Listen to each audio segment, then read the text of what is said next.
Hello everyone, welcome to yet another video series of Smart Grid. So I'm happy to see you all in this video. So in the couple of videos we are discussing about smart grid infrastructures. So in the previous video series we have discussed about what actually a smart grid infrastructure is all about, what are the features it incorporates, smart meters, AMIs and PMUs, phasor measurement units, etc. So we have discussed all these in the previous video series, and in this video series we are discussing about an important concept of smart grid, which is the microgrid. So in the previous video we discussed about what is microgrid. So in that we have discussed about its meaning, what microgrid is all about. So it is a localized group of electrical sources and loads that can operate independently or connected to the main grid.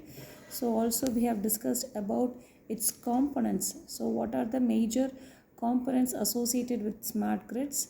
So and we also see about the need for microgrids.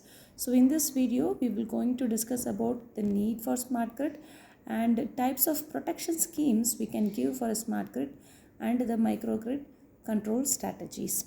So let's begin with the need for smart grid.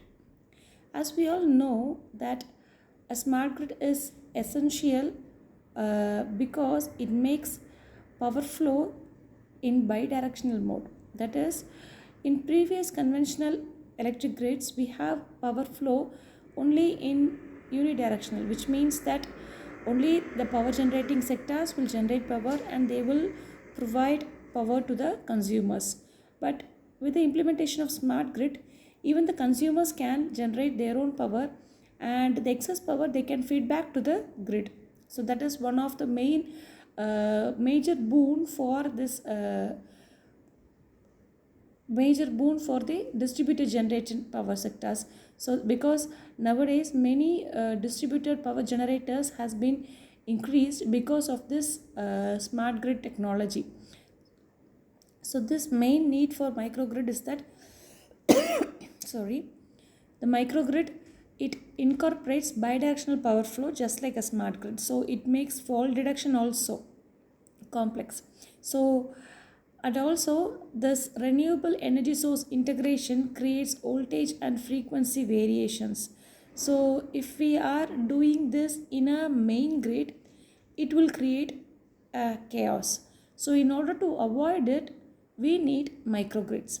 So since these renewable energy sources are very much involved in bidirectional power flow, if we directly connect it to the smart grid, this fault detection will become complex, and also the integration of these sources will create voltage and frequency variations.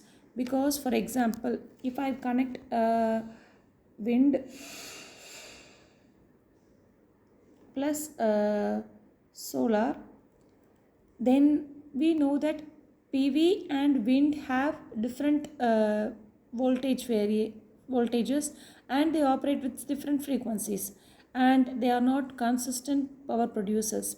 So there is a risk of synchronization between them, and if we are trying to connect those to the main grid, then definitely there will be an out of synchronization condition in the smart grid. So in order to ensure protection and also ensure reliability of the smart grid function, we provide microgrids for this renewable energy sources, so that we can make this integration even more feasible. So with the help of microgrids, which are the localized grids, we can make the synchronization very easier, and also from there we can connect it to the main grid. And the other important need for microgrid is that islanding and resynchronization. Yes, because whenever a fault occurs or any fault detection process is being in the distributed generations, it is not that much easy to just like that disconnect the faulty part, or we can just like that we cannot dislike the renewable energy sources. So if you want to do so, it should not create any further problem to the grid. So Islanding can be done very easily with the help of microgrid. And also cyber security threats, because we are going for microgrids. So we are dealing with microgrids and smart grids, wherein which digital technology is playing a predominant role. So therefore lot of data transactions are being done, but these is also prone for cyber security threats, because using those data, any malfunction can be artificially initiated, so that the power system may be made to perform wrongly. So, this cybersecurity threats in digital control systems require protections. So, in order to enhance a distributed mode of control, these microgrids are being implemented. And also, the effective protection ensures seamless operation, safety, and reliability. If we have one main grid, and when every sources are connected to that one grid, the reliability will be very poor, because if any malwares occurs or any malfunctions or any threats or fault occurs in the main grid, the entire system will go shut down. So ensure protection with continuous operations, we need localized microgrids. And also these microgrids need to be protected, because it has the same functionality just like a smart grid. So to have a proper protection for microgrid from all these issues, we need a proper protection control schemes for microgrid. So these microgrids have another important functionality, because here we have seen in the components itself we have grid interface. So grid interface means connection of a microgrid to the main grid using circuit breakers and relays. So if we have an improper grid interface connections, then definitely the synchronization will be out of control. So if you want to ensure proper grid connections, we need to ensure proper digital communications. So that is why we need proper control over this microgrid. So I hope with this video, in this video we have discussed about the main need for protection of a microgrid, because we know that microgrid is not just as a grid with a single power source. It is a localized grid for a group of renewable energy sources.